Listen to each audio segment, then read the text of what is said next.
మంది అభ్యర్థులు ఉన్నారు. లాల్మర్ గ్రామంలో ప్రస్తుతానికి 4 సర్పంచ్ అభ్యర్థులు ఉన్నారు. ఎవరైతే బాగా చేస్తారు, ఎవరికి ఇస్తాం అనుకుంటారు? ఇప్పుడు ప్రజల మనసులో మాత్రం అందరి మనసులో కల్లపల్లి దుబ్బరాజు ఉన్నాడు. ఆయనకే ఓటేసి ఆయనకే మద్దతు ఇచ్చి ఆయననే గెలిపించుకుందాం అనేది మా ఆలోచన.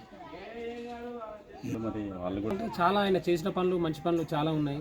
ఇంతకుముందు ఎట్లా అంటే ఇంతకుముందు ఉన్న ప్రభుత్వంలో కొందరు పదవులు ఉన్నాయి, వార్డు మెంబర్లని, ఉప సర్పంచ్లని, సర్పంచ్లని, ఇలాంటి పదవులు ఉండి కూడా వాళ్ళు ఈ పీరియడ్ అయిపోయిన తర్వాత కొన్ని పనులు చేయలేకపోయారు. ఆ చేయలేకపోయినా కానీ ఈయన ఏం చేసిందంటే ఈయనకి ఎట్లాంటి పదవి లేదు, ఇప్పటి వరకు అయితే ఎట్లాంటి పదవి లేదు. పదవి లేకున్నందుకైనా కానీ అభివృద్ధి పనులలో చురుకుగా ముందుకు పోయి స్కూల్లో మన టాయిలెట్స్ కట్టియడం, సీసీ రోడ్లు పోయడం, మళ్ళీ అదేవిధంగా కొన్ని సంవత్సరాల నుంచి ఎస్సీ కాలనీకి సంబంధించిన పరంపోగు ల్యాండ్కు తవ్వలేకుండా ఉండే, మార్గం మధ్యలో వెళ్ళడానికి తవ్వలేకుండా ఉంటే దాని విషయంలో వాళ్ళ భూమి ఓనర్ తోటి వాళ్ళతోటి మాట్లాడి చేసి ప్రభుత్వం దృష్టికి తీసుకెళ్ళి దారి ఇప్పించడం జరిగింది. ఇట్లాంటి మంచి చాలా అంటే చాలా మంచి పనులు చేసిండు ఆయన. ఇప్పుడు ఈ గ్రామాన్ని పైలట్ ప్రాజెక్ట్ ఎందుకు వేస్తున్నారు? దానికి కారణం ఏంటి?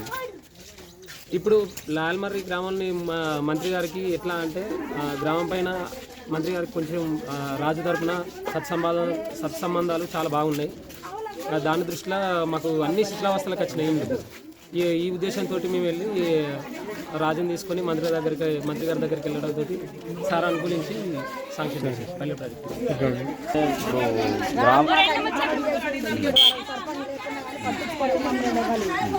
నీళ్ళుగా వాటర్ బోర్ వేపించిండు, కవలు చేపించిండు, అన్ని చేపించిండు, మాకు ఇల్లు తెప్పించిండు. బిల్లులు రాకుండా బిల్లు మళ్ళా సెట్ చేసిండు. బిల్లులు తెప్పించిండు, రేషన్ కార్డు 20 రేషన్ కార్డు తెప్పించిండు. అన్నిటికి మాకు అందుబాటులోనే ఉన్నాడు రాజు. ఇప్పుడు ఎన్ని ఇళ్ళు వచ్చినాయి? 87 ఇళ్ళు వచ్చినాయి. అన్ని చేసిండు, మంచిగానే సెలవు. ఇప్పుడు ఆయన రావాలని మేము కోరుకుంటున్నాం. కల్లపల్లి దుబ్బరాజు లేడీ పాస్ గుర్తి ఓటేయాలనుకుంటున్నాను. ఆయనకి ఎందుకు వేయాలనుకుంటున్నాను? ఆయన చేసే పనులు మాకు నచ్చినాయి కాబట్టి ఎవరికైనా అందుబాటులో ఉంటాడు, ఏదైనా సాయం చేయగలుగుతాడు. ఆయన మంచి వ్యక్తి, ఆయనతోనే మేము గెలవాలని కోరుకుంటున్నాం. ఏం పనులు చేసిండు ఇంతకుముందు మీరు?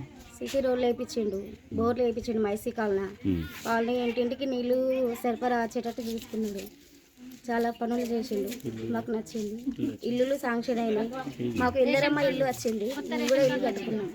అట్లానే కొంతమందికి ఇల్లు వచ్చినాయి. ఓకే అయినాయి.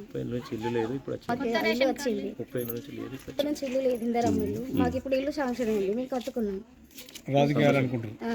అందుకే రాజకీయాలని హ్యాపీగా అనుకుంటున్నాం. రాజుని గెలిపియాలని అనుకుంటున్నాం.